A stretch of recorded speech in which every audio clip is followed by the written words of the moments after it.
Assalamualaikum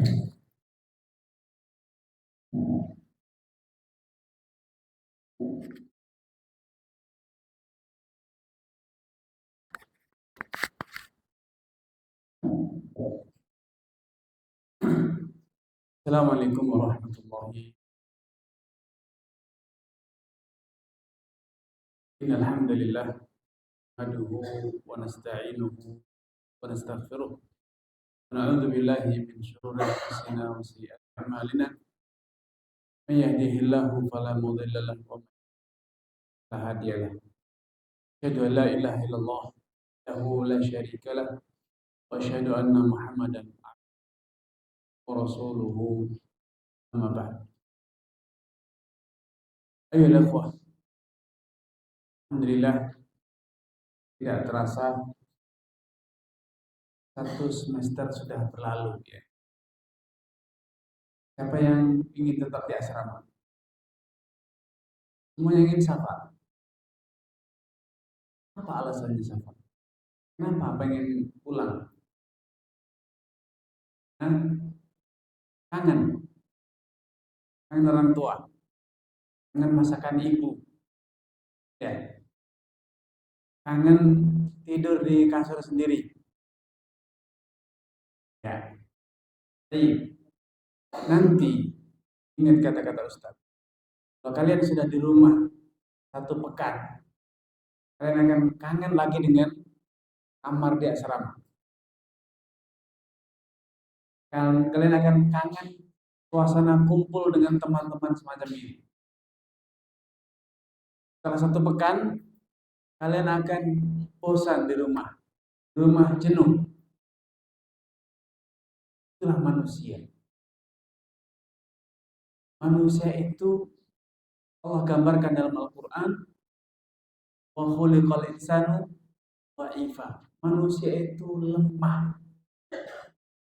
Lemah dalam segala hal. Termasuk lemah dalam menikmati kesenangan. Yang hari ini antum sudah tunggu-tunggu kapan segera keluar untuk segera sampai di rumah. Wah, sampai di rumah itu terbayang enak, menyenangkan.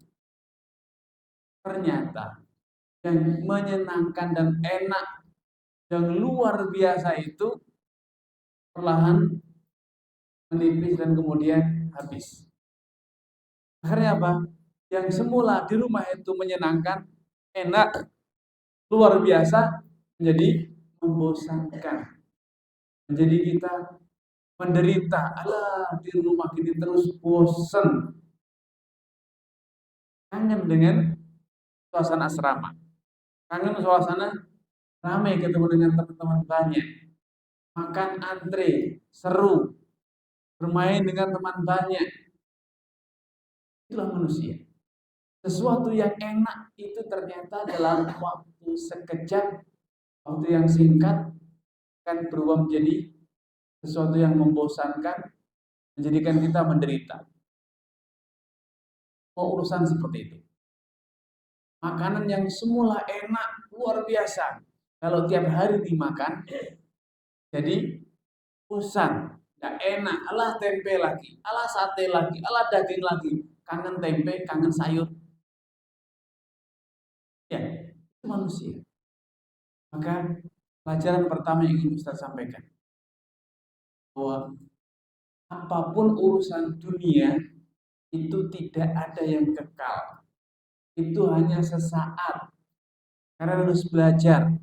Seenak apapun itu hanya beberapa hari kemudian menjadi biasa dan kemudian menjadi membosankan. Seburuk apapun, kalau itu jarang ketemu menjadi enak.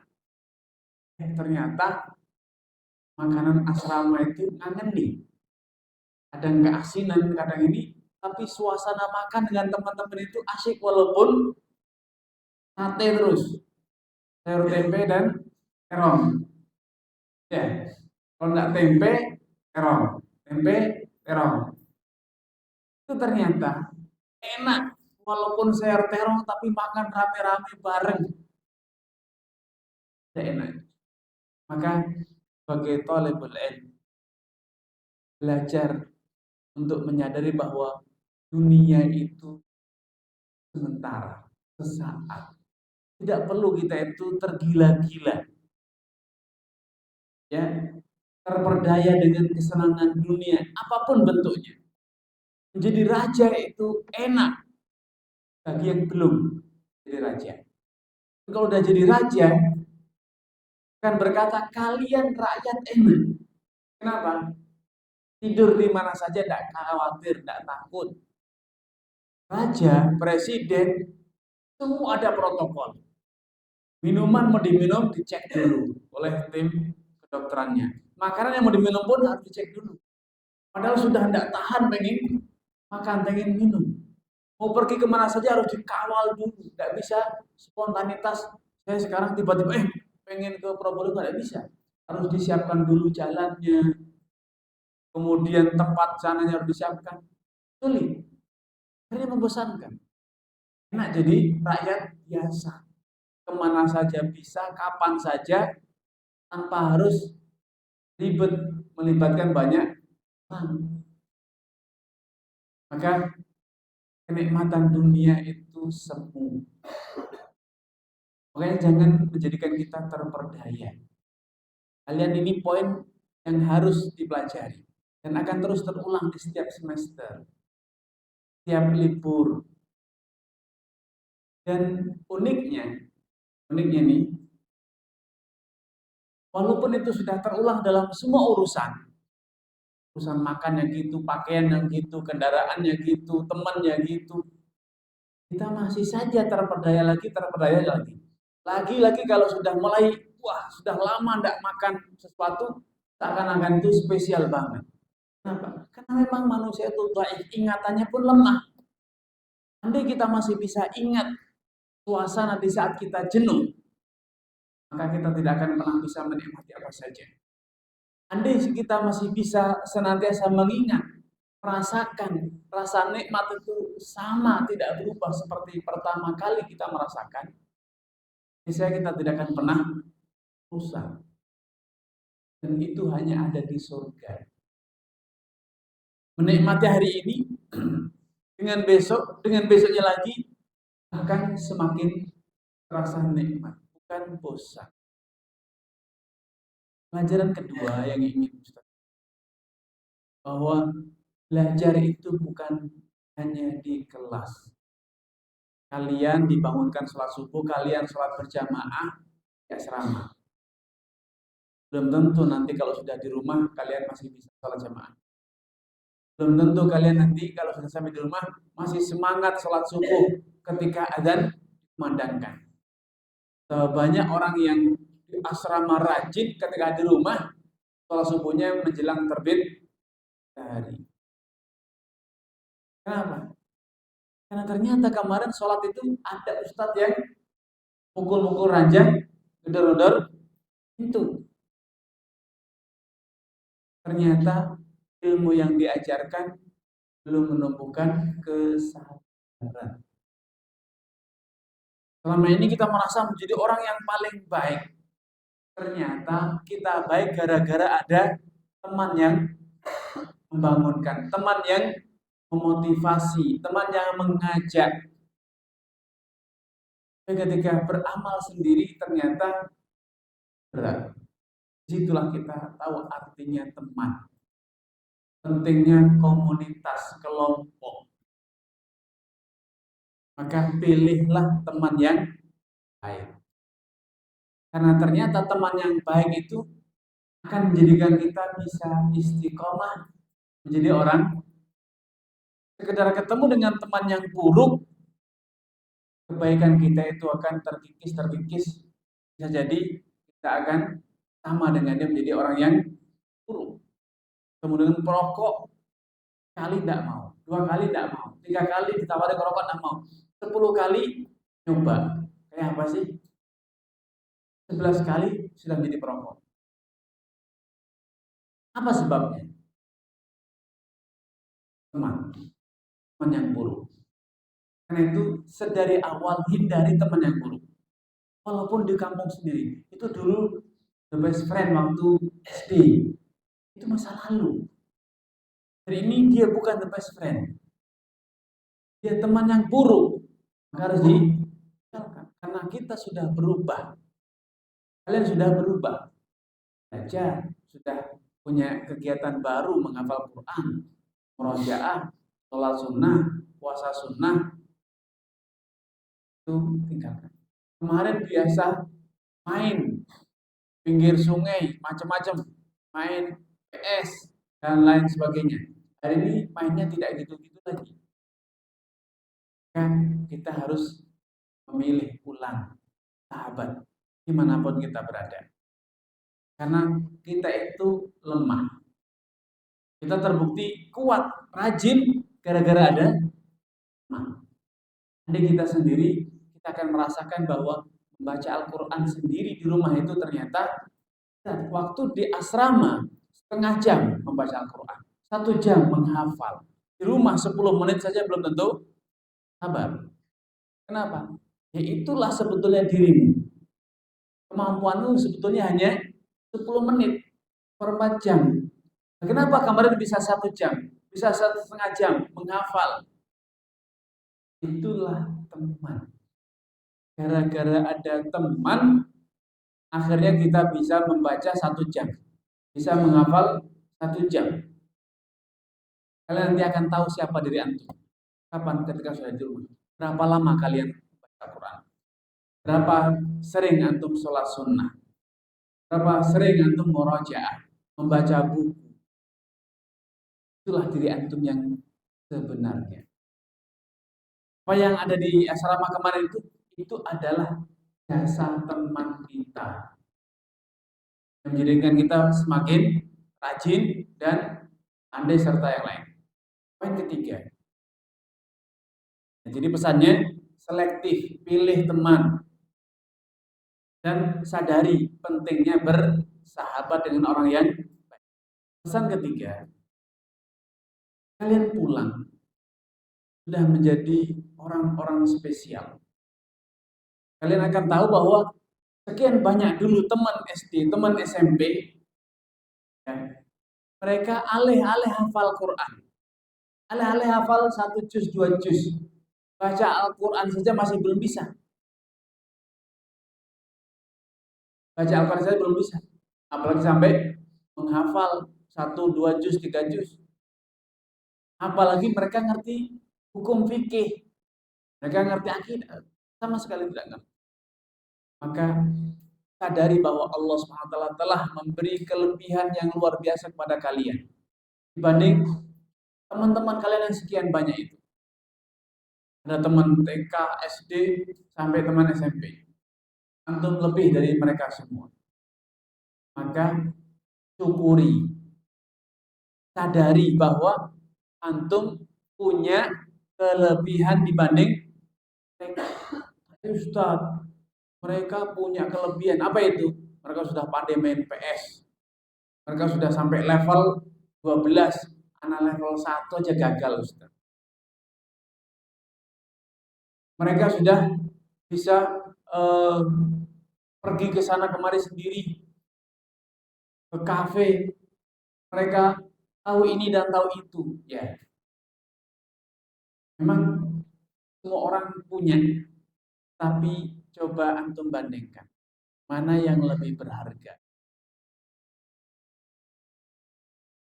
Saya ingin berikan gambaran. Orang miskin bisa jadi dia punya 5 sepeda pancal. 5 sepeda pancal itu. Jadi dia punya 5. Tapi 5-5-nya ini kalau dijual harganya paling berapa? Mungkin hanya 2 juta, 3 juta. Mahal-mahalnya 5 juta. Tapi untuk punya 1 mobil Innova misalnya, kira-kira antum akan merasa iri enggak dengan dia? Naik sepeda pancal tuh enak. Kenapa? Bisa lewat pematang sawah, antum pakai mobil. Mana mungkin bisa naik pematang sawah? Ketika ada got, tentu mobil udah pasti berhenti. Kalau sepeda pancal ya diangkat, lanjut lagi jalan. Kalian akan iri? Mungkin itu. Ya berarti lebih enakan naik sepeda pancal dibanding mobil dong. Tidak. Orang yang berakal sehat mengatakan yang punya mobil lebih berharga dibanding yang punya, ya mobilnya lebih berharga dibanding ya, lebih mahal. Harusnya lebih bersyukur. Iya betul. Memang mobil Avanza tidak bisa buat lewat sungai, sepeda bisa. Lewat batu, nyelip-nyelip di antara bebatuan, sepeda pancal bisa. Tapi mobil tidak bisa. Itu bukan kelebihan. Itulah kekurangan sebetulnya. Bagi dia kelebihan.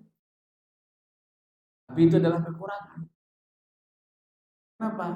Ya kan cuma bisa dinaikin sendiri, maksimal bisa bonceng satu orang. Itu pun sudah kemeringat boncengnya, ya kan?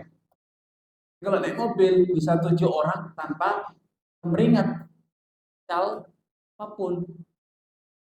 Hingga dunia tidak ada yang sempurna, apapun yang kita dapat pasti ada kekurangan. Tapi antum harus ingat bahwa antum punya sesuatu yang lebih jauh. Semua orang sepakat yang punya mobil lebih kaya dibanding yang hanya punya sepeda pancal. Semua orang sepakat bahwa yang hafal 1 juz, 2 juz, 3 juz, apalagi sampai 10 dan lebih mulia dibanding pandai main es. Sudah pernah nonton bioskop sana, bioskop sini, nonton film ini dan film itu. Oh, tidak ada artinya, itu sampah. Orang tidak akan kagum, orang tidak akan hasad.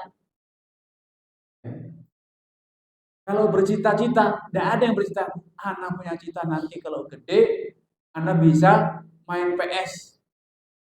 Tidak ada. Tapi jutaan orang yang bermimpi ingin bisa hafal Quran. Jutaan orang yang bisa bermimpi ingin bisa bahasa Arab. Jutaan orang yang bermimpi ingin jadi calon ulama. Maka antum tidak usah ngiler melihat lalat menjilati sampah. Karena antum sudah punya bunga. Bunga, tidak ada lalat yang hinggap ya. Oh, kayaknya tidak ada yang berminat dengan bunga ya. Yang hinggap pada bunga hanya lebah. Dia tahu lebah itu akan makan sesuatu yang manis, menghasilkan sesuatu yang manis. Jutaan lalat berebut makan bangkai, tapi tidak satu pun mereka tergoda, terpanggil, atau berminat untuk menghisap madu bunga. Karena Al-Quran lebih mulia dibanding madu. Hanya orang-orang yang jiwanya baik, bersih, yang seperti antum. Masa muda diisi dengan membaca, masa muda diisi dengan menghafal Quran, masa muda diisi dengan belajar ilmu agama. Selebihnya mereka-mereka yang berebut dunia, menghabiskan waktu mudanya untuk foya-foya, bermain, nonton, bagikan lalat. Apa manfaatnya? Bergunakah untuk dunia mereka? Apakah mereka dengan nonton itu jadi kaya? Dengan nonton itu dapat pahala? Dengan nonton masuk surga? Dengan nonton mereka selamat dari neraka? Dengan nonton kalau mereka sakit sembuh? Kalau mereka miskin jadi kaya? Kalau mereka lemah jadi kuat? Tidak. Justru nonton, bermain itu yang punya uang jadi habis, yang tadinya sehat jadi sakit, yang tadinya pandai jadi udah rajin, sebelumnya rajin jadi malas. Itu kalau sampai ada dari kalian yang iya ya enak di rumah itu pulang sekolah bisa main PS, bisa nonton ke bioskop, bisa pergi ke sana kemari, itu bagaikan lebah yang iri dengan lalat. Lebah itu cuma bunga saja yang dihinggapinya. Dia hanya makan nektar yang manis. Lalat berkata, loh kalau saya menjilati semua, ada rasa yang kecut, ada yang manis, ada yang pahit, ada yang daging, ada yang gula, semua saya jilati. Enakan saya dibanding kalian. Kalian wahai kaum lebah hanya menjilat apa? Madu. Kalau sampai ada lebah yang penasaran ingin kayak lalat, akhirnya mengisap sampah. Jadi sebetulnya dia lebah atau bukan? Dia bukan lebah, dia memang makhluk jenis lalat. Makanya iri untuk menjilat yang seperti itu. Itu gambaran orang yang sudah paham Al-Quran, ngerti, belajar ilmu agama, ketika ketemu dengan temannya, iri akhirnya ikut-ikutan main PS, nonton, main ke sana kemari. Bagaikan lebah ingin jadi ya. Padahal antum punya yang sangat istimewa. Apa itu? Al-Quran, ilmu syar'i. Ya, Allah Subhanahu wa taala tidak akan mengajarkan ilmu syar'i kecuali kepada orang-orang yang Allah cintai. Kecuali kepada orang-orang yang Allah pilih. Man yuridillahu bi khairan yufaqihu fi. Siapapun yang Allah kehendaki mendapat kebaikan, Allah akan jadikan dia apa? Faqih din. Allah tidak katakan jadikan dia kaya, jadikan dia banyak punya mainan, banyak punya kenalan, tidak. Allah jadikan dia faqih, menguasai ilmu.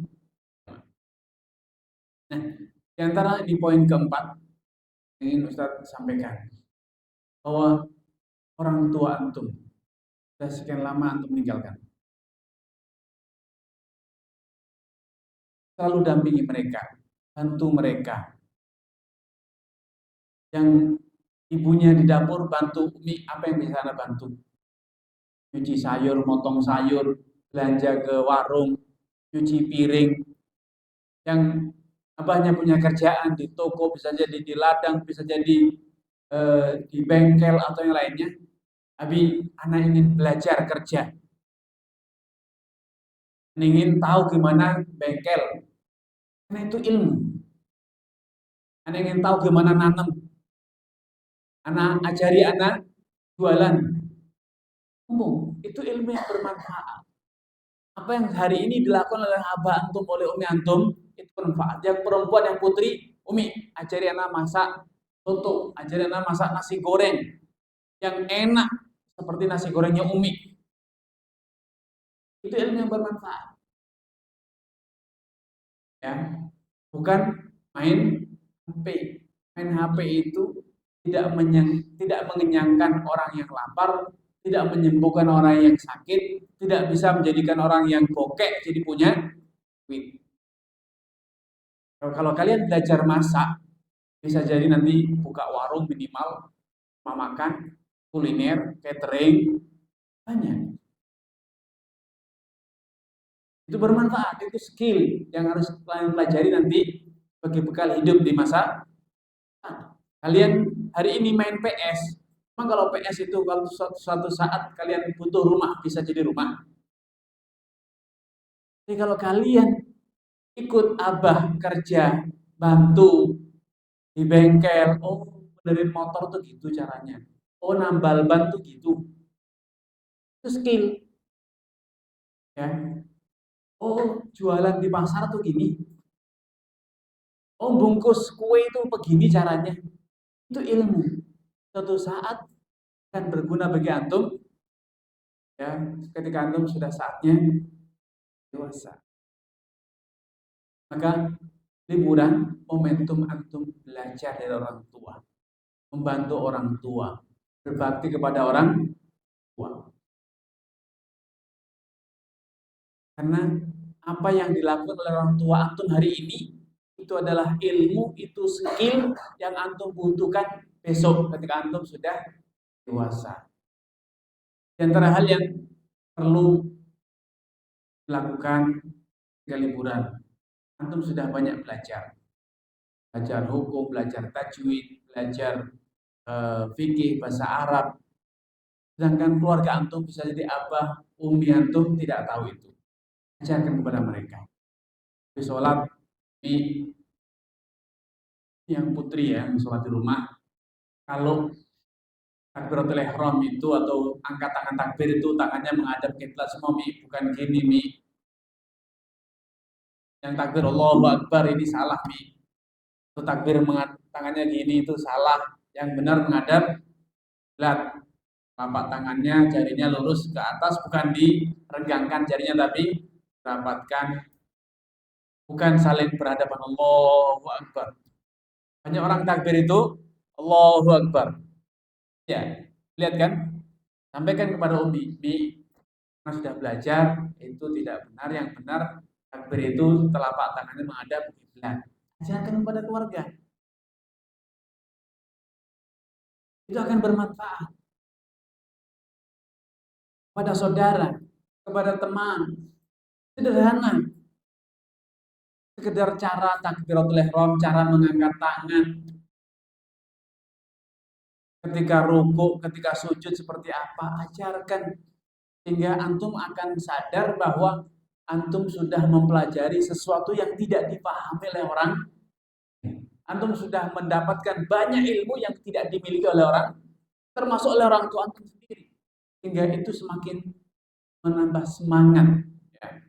Menambah semangat untuk terus belajar. Ternyata anak banyak ilmu, anak mengetahui banyak hal yang tidak diketahui sampai pun oleh abah dan umi anak.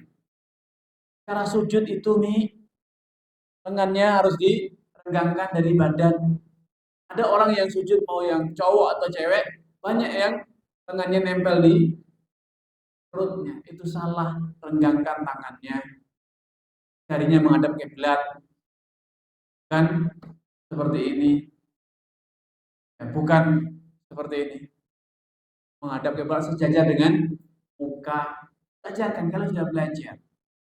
Ya. Cara wudhu, cara membasuh tangan, madmadah, banyak yang belum tahu. Wudhu itu bukan dengan air keran dibuka besar-besar, jor gitu. Wudhu itu dengan sedikit. Nabi dulu wudhunya dengan satu mud, sedikit wudhunya. Karena mubadir israf itu haram. Ya. Itu sederhana, sudah dipelajari, sudah tahu semua. Tapi antum akan tahu di luar masih banyak orang yang tidak, termasuk keluarga inti, keluarga dekat antum. Sehingga kepulangan antum membawa manfaat. Ketika baca Al-Quran, Umi, Abi, makhrajnya ain tidak gitu, Bi.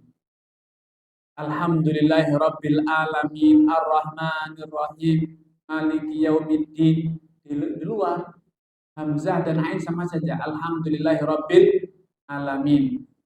Haknya pun dengan hak sama. Alhamdulillahi Rabbil Alamin, Ar-Rahman, kan Ar-Rahman, Ar-Rahman Ar-Rahim.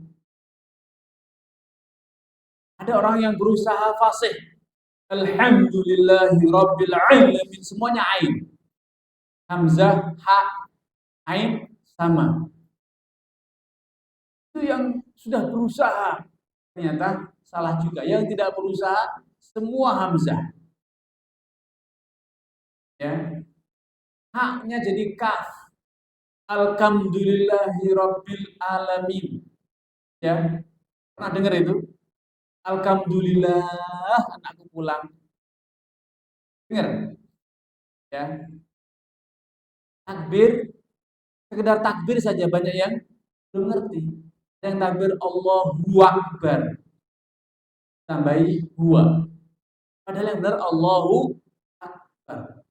Didengar sampai pun sebagian imam masjid yang takbir Allahu Akbar.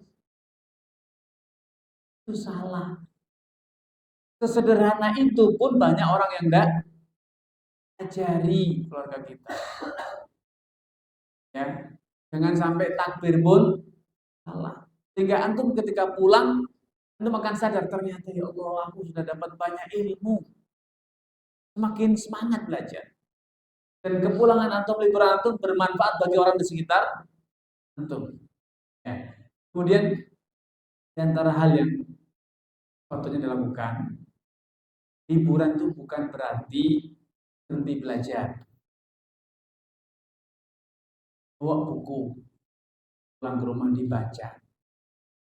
Bikin target selama liburan 2 pekan, 3 pekan, Anda harus bisa menyelesaikan hafalan, nambah sekian halaman, nambah hafal sekian hadis, nambah mufrodat, baca buku. Baca buku apa saja? Buku sirah, buku biografi para ulama. Itu bermanfaat sehingga libur antum itu bermanfaat bukan sia. Kalau antum misal liburan baca buku yang berat-berat, tidak apa-apa, buku cerita saja. Siarnya para ulama ya, para sahabat. Sehingga antum dapat ilmu yang baru. Liburan bermanfaat bukan malah menjadi beban bagi antum ketika belajar. Pulang liburan menjadi malas. Padahal sebelum liburan rajin. Kenapa? Karena liburan justru malah belajar PS, belajar nonton, belajar ini dan itu yang tidak ada manfaatnya. Terakhir yang ingin saya sampaikan bahwa waktu itu akan berjalan dengan cepat. Liburan 3 pekan, 2 pekan itu tidak lama. 1 semester saja rasa pendek. Hari ini kita ingat kayaknya baru kemarin bawa tas tuh dari rumah diantar sama Abi. Kayaknya baru terasanya kemarin. 1 semester itu terasa cepat, apalagi cuma liburan. Sehingga jangan pernah menunda. Nantilah kalau sudah nyaman di rumah, beberapa hari nyaman. Atau sudah selesai bulan. Ya, manfaatkan waktu. Umur tidak akan berhenti. Waktu tidak akan menunda. Terus hari akan berganti dengan hari. Menit berganti dengan menit. Kalau tidak dimanfaatkan, kita akan menyesal. Kita akan menyesal. Rasulullah bersabda, "Lan tazula qadama 'abdin yaumal qiyamati hatta yas'ala arba." Hari kiamat kita tidak akan berpindah dari tempat kita berpijak di alam mahsyar sampai kita mempertanggungjawabkan 4 hal. Salah satunya adalah tentang umurnya, untuk apa dihabiskan. Dan seperti kalian, wa'an syababi, masa mudanya, untuk apa digunakan. Apakah digunakan foya-foya main-main atau digunakan beribadah? Karena masa muda itu nikmat. Masa muda itu nikmat, badan masih sehat, tenaga masih fit, tidak mudah sakit, penglihatan masih tajam, pendengaran masih bagus, ingatan masih kuat.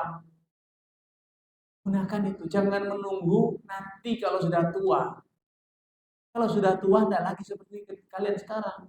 Ingatannya sudah susah, menghafal bolak-balik hafal-hafal.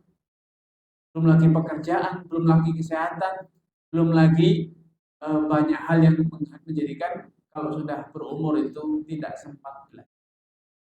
Maka sadarilah, umur seperti kalian ini tidak akan seterusnya. Kita dulu seperti kalian. Liburan juga diceramai kayak gini ini. Dan itu sudah masa lalu. Ustaz masih ingat ketika mau liburan di pesantren, pulang itu ada pembekalan seperti itu. Ya. Ustaz masih ingat apa yang Ustaz lakukan ketika ada pembekalan. Ustaznya bawa tulisannya Ustaz minta. Ustaz, daripada Anda nyatet, catatan Anda minta. Minta catatan Ustaznya. Untuk dihafalkan, untuk dibaca. Jadi, waktu kita akan terus berjalan. Jangan pernah menunda. Ada satu hadis Nabi SAW yang semoga menjadi motivasi kalian semuanya. Kalau antum bisa berprestasi, mendapatkan applause, apresiasi dari teman, wah si fulan jaya jadi juara kelas, juara lomba, juara. Kira-kira antum bangga atau sedih? Bangga atau sedih? Pengen juara lagi atau tidak? Di rumah sampai rumah, oh anakku pinter, kamu juara kelas nak. ayah bangga, ibu bangga. Berhasil mendapatkan prestasi sehingga kita dikagumi oleh orang lain, itu adalah spiritnya para pemuda. Tapi kalau apresiasinya itu tidak ada harganya, diapresiasi oleh orang yang tidak kenal, diapresiasi oleh orang yang tidak punya apa-apa, ya, kurang berarti apresiasinya. Kamu santri ya, luar biasa, hebat, pergi deh. Siapa deh tidak kenal. Tapi kalau yang membanggakan kita itu adalah orang yang kita kenal, dan kalau dia bangga, dia akan ngasih. Wah, kamu juara kelas, saya kasih sekian juta. Om bangga punya keponakan seperti kamu, kasih 10 juta. Seneng enggak? Bapak, oh kamu prestasi hafal sekian juz. Bapak belikan motor untuk kamu, kamu sudah waktunya punya motor. Belikan motor yang baru. Seneng enggak? Bangga enggak untuk besok prestasi lagi? Nah, Rasulullah bersabda, ajiba rabbuka min syabin lisan lahu sabwah. Allah itu kagum dengan pemuda yang lempeng, pemuda yang istiqomah, yang lurus, tidak nakal, tidak maksiat, pemuda yang senantiasa beribadah, jauh dari maksiat, itu namanya sabwah. Orang yang terjatuh dalam maksiat, orang yang hanyut dalam syahwat, tidak mampu mengendalikan semangat mudanya, sehingga rasa ingin tahunya digunakan untuk hal yang maksiat, itu namanya sabwah. Ajiba rabbuka min syabin laisat lahu sabwah. Allah pun kagum dengan pemuda yang tidak nakal. Jadilah pemuda yang menyebabkan Allah kagum, Allah bangga. Kalau Allah kagum, Allah bangga, kira-kira mau dikasih hadiah apa sama Allah? Terbayang? Kalau Allah yang kagum, bukan sepeda motor, bukan uang yang Allah berikan, tapi kebaikan dunia dan maka jadilah pemuda yang mampu menjadikan Allah Subhanahu wa taala kagum. Allah bangga punya hamba seperti kalian. Pemuda yang bisa mengendalikan nafsunya. Pemuda yang bisa istiqomah dalam beribadah, tidak terjerumus dalam bisikan nafsu dan godaan darah muda. Itu semangat bagi kita semua, bagi pemuda. Kalian dapatkan tantangan dari Nabi Shallallahu Alaihi Wasallam untuk bisa menjadikan Allah kagum. Karena orang-orang seperti kalian itu langka. Orang-orang yang hari ini masih bisa istiqomah belajar, hari ini masih istiqomah membaca Al-Quran, pemuda yang masih istiqomah sholat 5 waktu berjamaah, pemuda yang masih bisa berada di saf awal, pemuda yang bisa menundukkan pandangan, itu menjadi kekaguman Allah Subhanahu. Karena itu tantangan kita semua. Jadilah pemuda seperti itu. Jangan sampai kemudian menjadi pemuda yang dasar anak muda. Kenapa? Celelean. Anak muda kenapa? Kayak gitulah nakal. Sukanya apa? Sukanya begadang malam. Tidak lagi menjadi kekaguman. Manusia pun tidak sakit, tidak kagum. Masyarakat pun tidak kagum, apalagi Allah Subhanahu. Masyarakat pun akan kagum ketika, Masya Allah ya, anak muda ini sholat 5 waktu berjamaah. Dengar azan, sudah langsung keluar dari rumahnya, sudah siap. Bahkan sebelum azan pun sudah pergi ke masjid. Sholat berjamaah terus. Setelah sholat berzikir, hafal Quran. Masyarakat pun kagum. Dan Allah pun